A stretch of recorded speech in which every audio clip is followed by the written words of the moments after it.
And it was at that job center where the president had a candid communication with the young girl, with the girl's mother acting as go-between.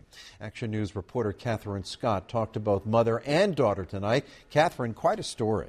It was, Jim, and I sat down with a family this evening in Northampton. They admitted to me they were still in shock after the day they had.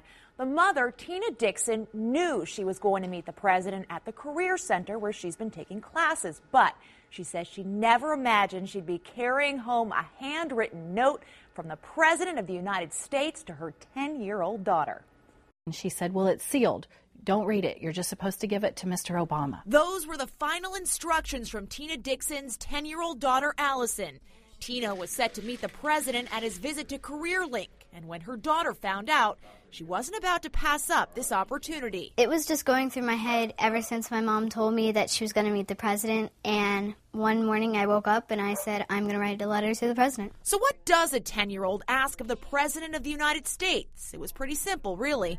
You see, while it's all smiles around this Friday night board game, Allison and her family have been going through a tough time since the divorce, with her mother trying to get back into the workforce after 13 years. So she wrote a simple message and enclosed a picture of her sisters. Dear President Obama, I've been thinking about you.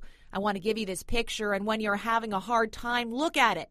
And we are going through something 3 times worse.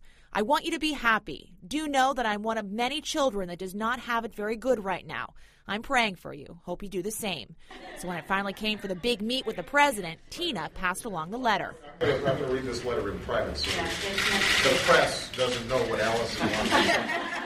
I will write her a note of thanks. Okay? Absolutely. In fact, let me do it now. And much to Tina's surprise, President Obama wrote a letter right back, then and there. You wrote back? And it said, Dear Allison, thank you for the note. Dream big dreams. Barack Obama. A note that this family says they will cherish. He's like the head of the head, and he actually wrote to me just like a small-town girl. And when I asked what the family is going to do with President Obama's note, they said laminate it, frame it, and keep it forever. Before all that happens, though, Allison told me she's going to bring it to school on Monday to show all of her friends, of course. Jim. A little show and tell, a special show and tell.